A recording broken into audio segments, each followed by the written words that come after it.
Inspiring interviews with today's top landlords. This is the Rental Income Podcast. And now, Dan Lane. Mark, let's start the podcast off by looking at your portfolio. How many rentals do you have right now? Yeah, I have 71 units total. What I think is inspiring about Mark's story is he didn't get to where he is today overnight. He took a very slow and steady approach to buying rental properties, and he bought a couple of properties a year, and over a long period of time, he's built up to a really good portfolio. And on the podcast today, we're going to figure out how he did it. We'll talk about the types of properties he's buying, how he's financed his properties, and we'll also talk about today's market and the advice that Mark has for buying rental properties today. Joining us on the podcast today from Nashville is Mark Hayes. We'll take a quick break to thank our sponsors. We'll come right back and we'll talk to Mark. It's a lot of work to find a really good rental property. And when you actually find that property, you want to make sure you're working with a lender that can get that loan closed. The lender that I recommend is Chaley Ridge from Ridge Lending Group. She's a nationwide lender, and her specialty is helping investors finance rental properties. She has a ton of loan programs, and she can find something customized to you for your situation. If you want to find out more or you're ready to get started today, just go to ridgelendinggroup.com. That's RIDGE lendinggroup.com. NMLS 42056. Rental Income Podcast. 71 units. That is a really awesome portfolio. Let's talk about that for a second. Can you tell me what that's comprised of? Sure. So, got properties that are single family and some small multifamily, like duplexes and quads. And then got a couple larger multifamily, like 8plexes, 19 unit complex, and then a office building as well. Did you have that all kind of mapped out at the beginning, or did you just kind of get started and then figure out everything as you went along? The short answer is heck no. I started going in different directions based on what I was learning in the beginning. So, a friend of mine I borrowed a course from a friend, learned that kind of strategy. I went to a local RIA meeting. I learned about, landlording, and then I would talk to other people who were experienced, and, they would either say great things about one strategy or really negative things. So I felt in the beginning I was kind of getting pulled in a few different directions. So it kind of took me, I would say 12 to 18 months, maybe up to 2 years, really, to kind of figure out what my plan was in the beginning. And I've definitely pivoted over the years as well. All right. So you took some steps, you got some properties, and then as you learn more, as you got more money, you got more skills, you just kind of took things to the next level, like one step at a time. That's right. And how long did it take you from the time that you bought your first property until where you are today?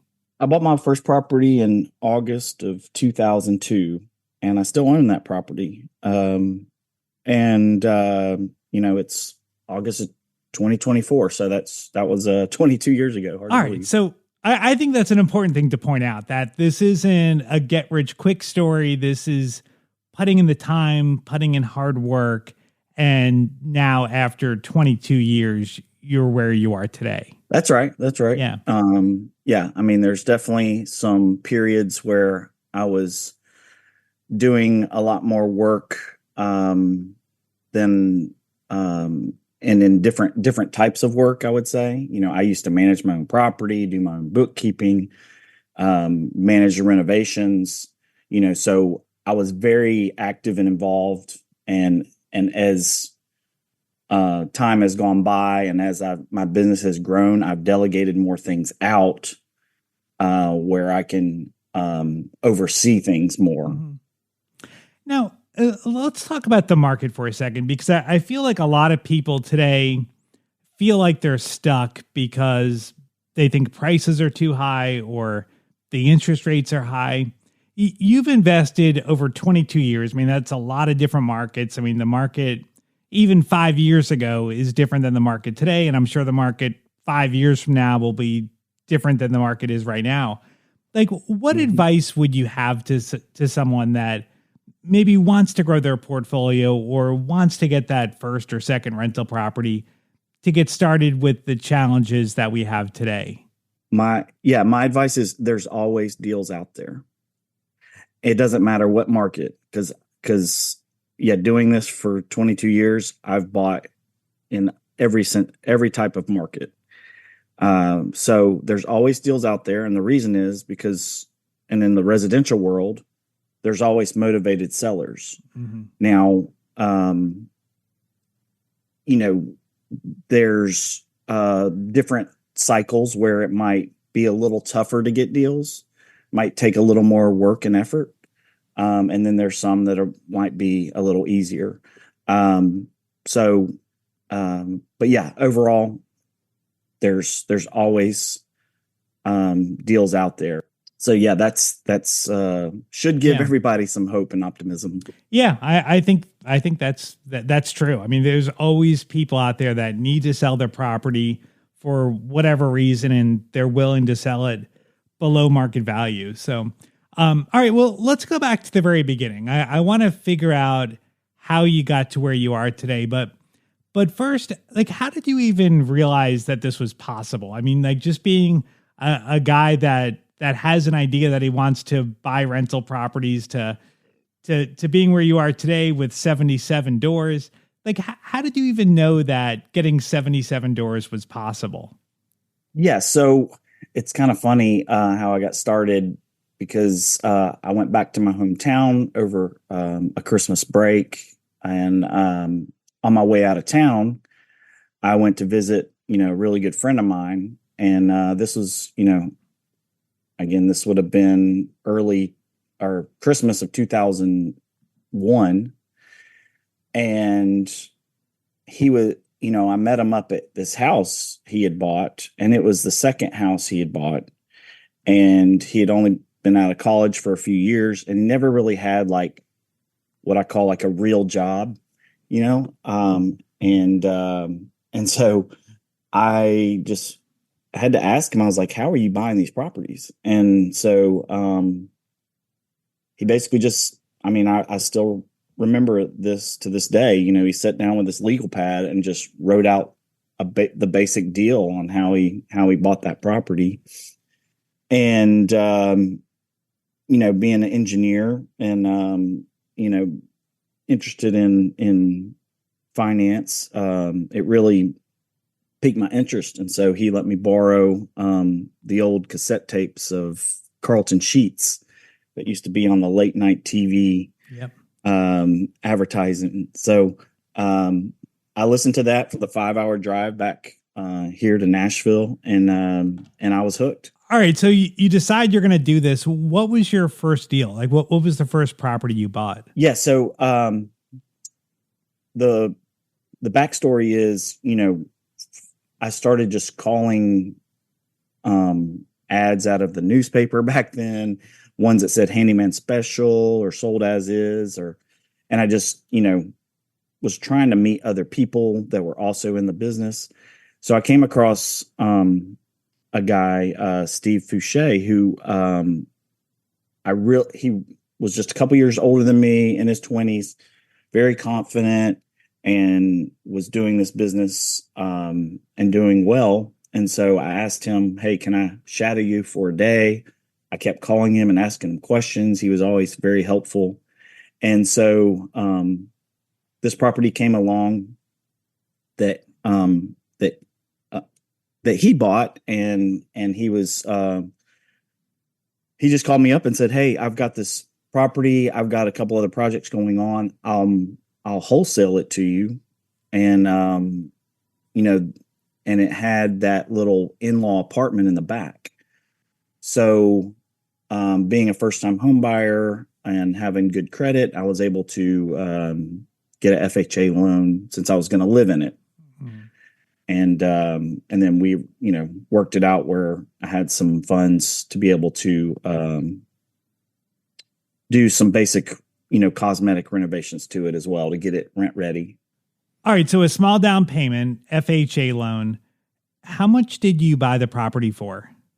It was like 85,000. 85,000. Okay. And then you fix it up a little bit. And then then you rented out the other part of the property? Originally, I wanted to live in the larger side and rent out the smaller little in-law apartment. But Steve, being my mentor, was like, no, you need to live in the small side. You're single, rent out the larger part to get more rent and be a lot more conservative, as you're growing the business. Yep. And I will say that was great advice. Yeah. And so yeah, it basically was a break-even kind of deal to help get me started. Awesome. And the great thing with that is that now you don't have a housing expense. So were you able to save a lot more money? Yeah, it just gave me a little more freedom to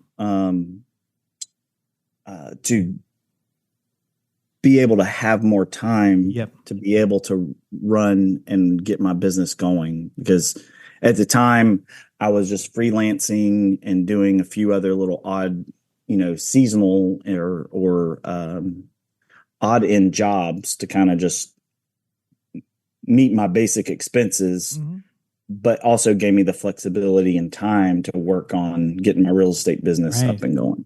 How long did it take you from the time that you bought that house hack until you bought your next property? Yeah, it was about 4 months. 4 months. Okay. And so what did you end up buying for the next property? Yeah, it was just a little house. Again, from my friend Steve, who wholesaled it. It was a little farther away from my home.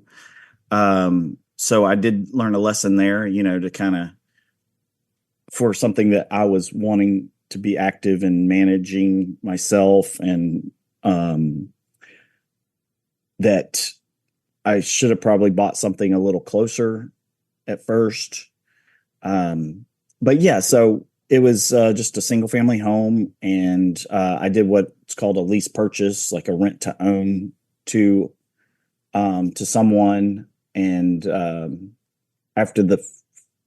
within the first year, they moved out. So then I rented it again to a couple, and then they were able to get financing to buy it, and then pay off my loan and me sell it and make a little profit. Okay. So now you had some money, and then did you start buying more properties then now that you had some cash for down payments? Yeah. So that basically, it was January of 2005 when that sold. And I also had another renovation that I had worked on that was a flip that I sold. And then I had bought another property I was going to start a renovation on. And when I started evaluating things and said, saw the demand of kind of what I could sell that property for as is, I looked at the situation and said, hey, if I sell this third one, I'll have enough funds from all three sales in that January to be able to go full time in the business. Wow. Okay. So you went full time in real estate, but it wasn't from rentals. It was from doing a couple of flips. Correct. I kept living in the first property I bought. Yep. And then until I got married later in 2005. But from there, I was able to start doing a mixture of flips and rentals. For one, I was then able to go to, some community banks and say, hey, look, I've got this experience. These are some deals I've done. And so that was also helpful. Well, was it hard getting loans because you didn't have W-2 income like that?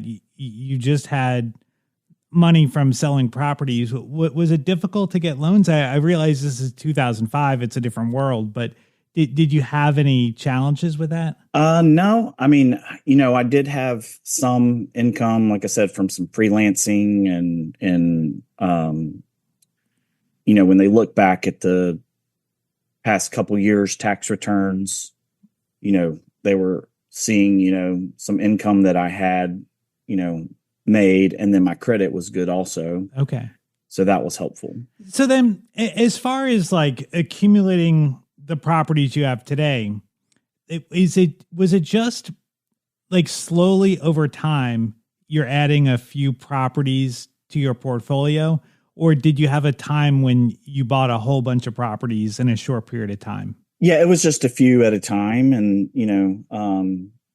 like I said, it's 70 units, but that's not 70 separate properties because there's some of these are multifamily. So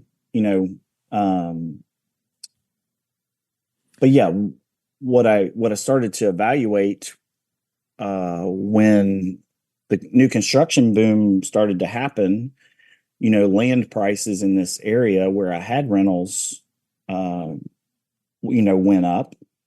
And so I started looking at the equity in these properties and looking at the cash flow and seeing what, if I sold those properties or a property or two, what I could go and buy to replace that. And the first one I did, I ended up buying those 2 eightplexes in Clarksville, which is about an hour away. But they were all rented. They had a property manager already in place, and they were out-of-state owners that just, were ready to sell. And so I sold this one property, took the equity from that and did what's called a 1031 exchange and moved those funds to purchase these other 2 properties. I did end up getting a small loan to compensate for that purchase, but it ended up basically doubling my cash flow from what I had previously, the property I sold in Nashville. So you sold one property in Nashville and you bought 2 8 units? Yeah, the one property I had, it was like an older home that had been chopped up into apartments. So it was like a 4-unit place, but it was zoned commercial. So again, I think that's where the value is or was with it. And yeah, and so I had bought that, in like 2005. So, I had, and this was in like 2018. So, I'd held it for 13 years before I did this. Awesome. So then that property continued to appreciate over a number of years, and then you were able to take that money and really explode your portfolio. Yeah. And then even since I bought those 2 eightplexes, they've gone up in value significantly, from since 2018, just because Clarksville has seen a lot of growth. And I've pushed the rents up, as market rents have gone up. Yeah, I mean, I think it's a great story of just slow and steady. I mean, it's like you didn't take any huge risks. You just slowly built your portfolio over time, and then when the time was right to trade up, you traded up. Yeah, a friend of mine and I have had that conversation over the years about real estate investing, and it's, similar to the story of the tortoise and the hare. And a lot of people think, oh, I can get into real estate investing and make all this money quick, or they see other people doing well quickly, but maybe that's not really the case. But you really should just be the tortoise and just take it slow. And honestly, 5-10 years fly by when you really look back on it. I really like Mark's approach of just buying a couple of rental properties a year. And when you think about it, the most powerful part of real estate investing is just letting time go by, letting properties appreciate, letting rents go up, letting your mortgage balance go down. And over time, you're going to build equity. And I think it was a really good move for Mark to sell that house and to turn it into 2 eightplexes. That's really the way that you can build a lot of wealth in real estate, is once you get that equity, moving it around to better properties. Well, Mark has written a book about his experience in real estate investing. It's called Dip Your Toes into Real Estate Investing.